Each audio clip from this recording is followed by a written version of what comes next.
तर मित्रांनो आधीच्या लेक्चरमध्ये आपण बघितलं होतं इपीएलच आणि बिटवाइज ऑपरेटर बघितलं होतं. आजच्या लेक्चरमध्ये आपण बघणार आहोत व्हाईल लूप. त्याच्या आधी सांगतो लूप म्हणजे काय विषय. लूप म्हणजे एखादीचं टास्क तुम्हाला मल्टिपल टाइम जर करायचे असेल तर त्याला ऑप्शन म्हणून लूप दिला की तुमचं काम इझी हो. म्हणजे फॉर एक्झाम्पल काय झालं, आता मी काय करतो, हे जुना आपला प्रोग्राम असेल तुम्हाला आठवते का बघा. तर मी काय करतो, हे काढून टाकतो सगळं घाण. ओके, स्क्रीनचं बंधन काढून टाकतो. चल निघ, चल निघ निघ निघ निघ निघ निघ निघ निघ. सप्लायचे. ओके, आता मला काय करायचं, माझं नाव प्रिंट एफ हे 10 वेळा प्रिंट करायचं आहे. चंदू प्रिंट एफ चंदू असं मला 10 वेळा नाव प्रिंट करायचं आहे.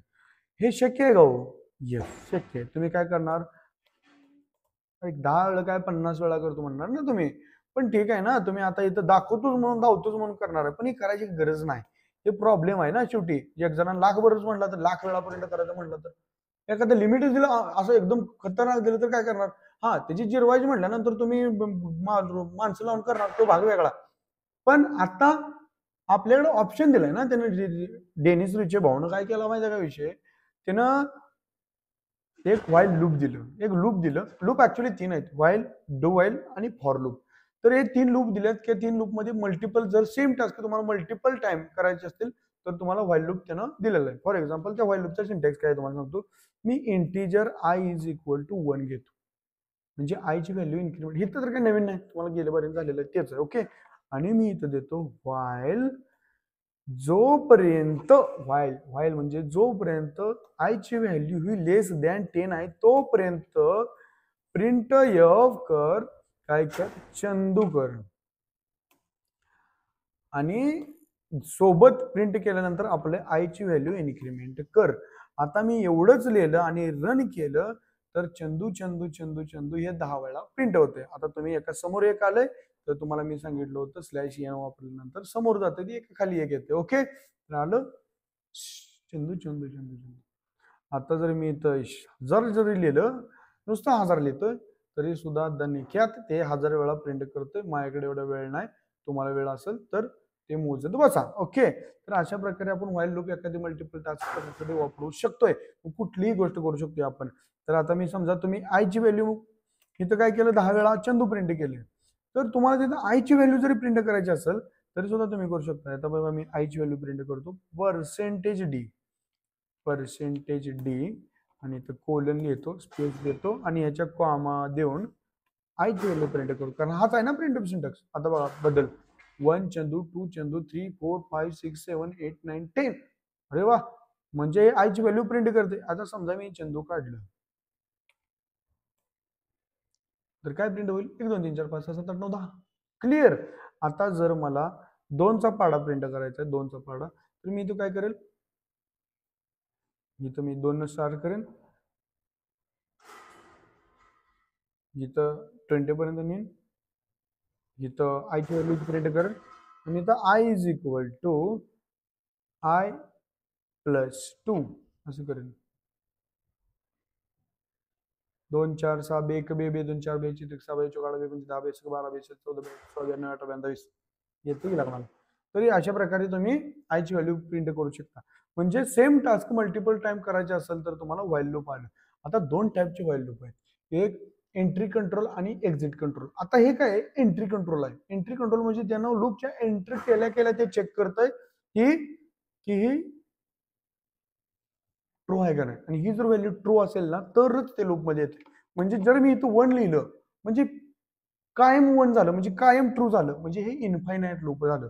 जर व्हाईलला जर तुम्ही कंडिशन मध्ये 1 लिहिलं ना तर ते असं रन करतंय, ते कायमस्वरूपी रन करते, कायमस्वरूपी. बघा चालू झाला, सीनच चालू झाला, बघा ऐकतच नाही ते. जोपर्यंत तुम्ही कम्प्युटर बंद करत नाही तोपर्यंत ऐकतच नाही, चालू जायचं प्रिंट करायचं, कारण ते इनफायनाइट लूप मध्ये गेले. तर असं काय करायचं नाही आपल्याला. तर मी जसं तसं होतं ते करून टाकतो 20. तर अशा प्रकारे तुम्ही आयची व्हॅल्यू किंवा एखादी व्हॅल्यू सुद्धा प्रिंट करू शकता किंवा एखादी मल्टिपल टास्क तुम्ही सेम टाइम रिपीट करू शकता. आता एक्झिट कंट्रोल काय विषय असतोय, एक्झिट कंट्रोल म्हणजे ते ही जी कंडिशन असते ही कंडिशन असते शेवटी इथं. आणि इथं लिहिलेलं असते डू. डू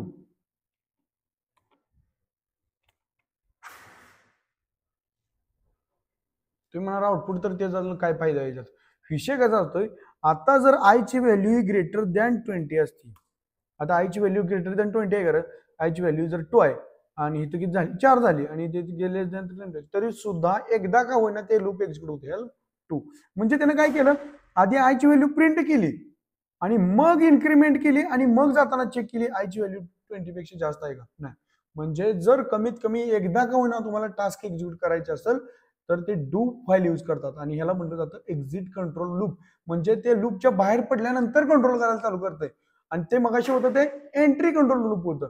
म्हणजे लूप मध्ये एंट्री केल्या केल्या कंट्रोल करायला चालू केलं होतं त्यानं. म्हणजे डू नाव होतं, डू कर कुठपर्यंत तिथपर्यंत आधी करायला लावलं त्यानं आणि मग तिथं चेक केलं व्हॅल्यू, म्हणून त्याला do while exit control loop असं म्हणलं जातं. अशा प्रकारचे हे लूप आहे. ह्याच्यात थोडा प्रॉब्लेम आहे की ह्याच्यामध्ये ह्याची इन्क्रीमेंट इथं केले, इनिशियलायझेशन इथं केले, कंडिशन इथं दिल्या, सॉरी इन्क्रीमेंट किंवा डिक्रीमेंट जे काय लॉजिक असेल ते इथं लिहिले त्याच्या बॉडीमध्ये आणि त्याची कंडिशन इथं दिल्या. ह्या 3 कार्यकर्ते इसकटलेत. हे 3 कार्यकर्ते इसकटल्यात म्हणजे त्याला एका ठिकाणी आणायला पाहिजे आणि त्यामुळे थोडा थोडा प्रॉब्लेम यायला लागल्यानंतर त्यांनी काय केलं, दुसरं लूप अजून एक आलं मार्केटमध्ये आलं, त्या लूपला म्हणलं जातं फॉर लूप. त्या फॉर लूप मध्ये हे जे 3 इसकटलेलं भाव होतं ना त्यांना एकत्र केलं आणि हेच टास्क त्यांनी दुसऱ्या पद्धतीने केलं, त्याला म्हटलं जातं फॉर लूप. फॉर लूप मध्ये 3 पॅरामीटर असतात.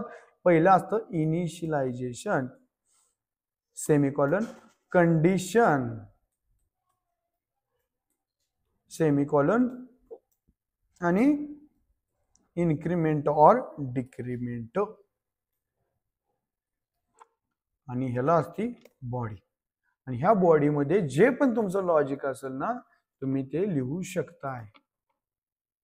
कसं होतं, आता मगाशी आपण 10 वेळा नाव प्रिंट केलं होतं ना, तर मी 10 वेळा अजून नाव प्रिंटच करतो फॉर लूपचा यूज करून.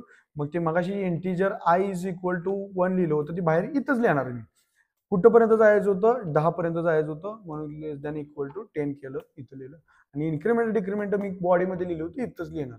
आणि आता जर मी रन केलं त्याचा विषय थांबवतो, इथं 2 येणार प्रिंट, 2 सोडून आपलं खाली नाव येणार बघा, झालं 2 आणि हे 10 वेळा नाव. तुम्हाला समोर समोर आलं तर तुम्हाला सांगितलेलं /t.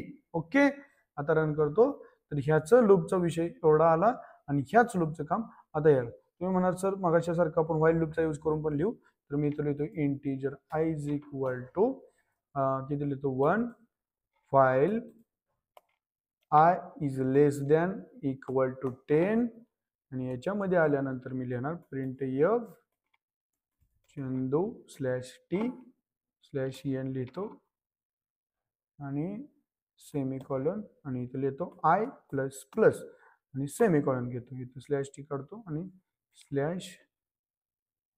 /n लिहितो आणि ह्या दोन्हीच्या खाली दोन्हीच्या मध्ये लिहितो प्रिंट एफ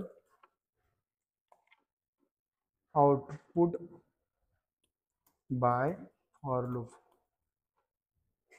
म्हणजे आपल्याला समजावं म्हणून /n. आता मी रन करतो, व्हाईल लूप आणि फॉर लूप ह्या दोन्हीचं पण आउटपुट तसंच येते बघा, आलं चंदू चंदू ते आणि चंदू चंदू. मग ह्या दोन्हीमध्ये काय फरक आहे, तर ह्याच्यामध्ये बघा तुम्ही इन्क्रीमेंट डिक्रीमेंट एकदम हिसकावून ठेवलेला नाही, ते एका लाईन मध्ये बसवले, एकाच लाईन मध्ये एकाच इंटीजर कंडिशन इन्क्रीमेंट डिक्रीमेंट. तसं बघायला गेलं तर सगळेच लूप महत्वाचे आहेत, पण सगळ्यात जास्त प्रेफर करणार किंवा हे हे. आता तुम्ही विचार केला का, इथं integer I is equal to 1 आहे, इथं integer I is equal to 1 आहे, तर हे स्कोपचा विषय आला की जे नंतर आपण त्या दिवशी बघितलं होतं बघा, आठवतं व्हेरिएबल मध्ये स्कोप ऑफ व्हेरिएबल, ह्याचा स्कोप इथंपर्यंत असतोय आणि ह्याच्यामध्ये नवीन स्कोप आहे, हा नवीन स्कोप आहे.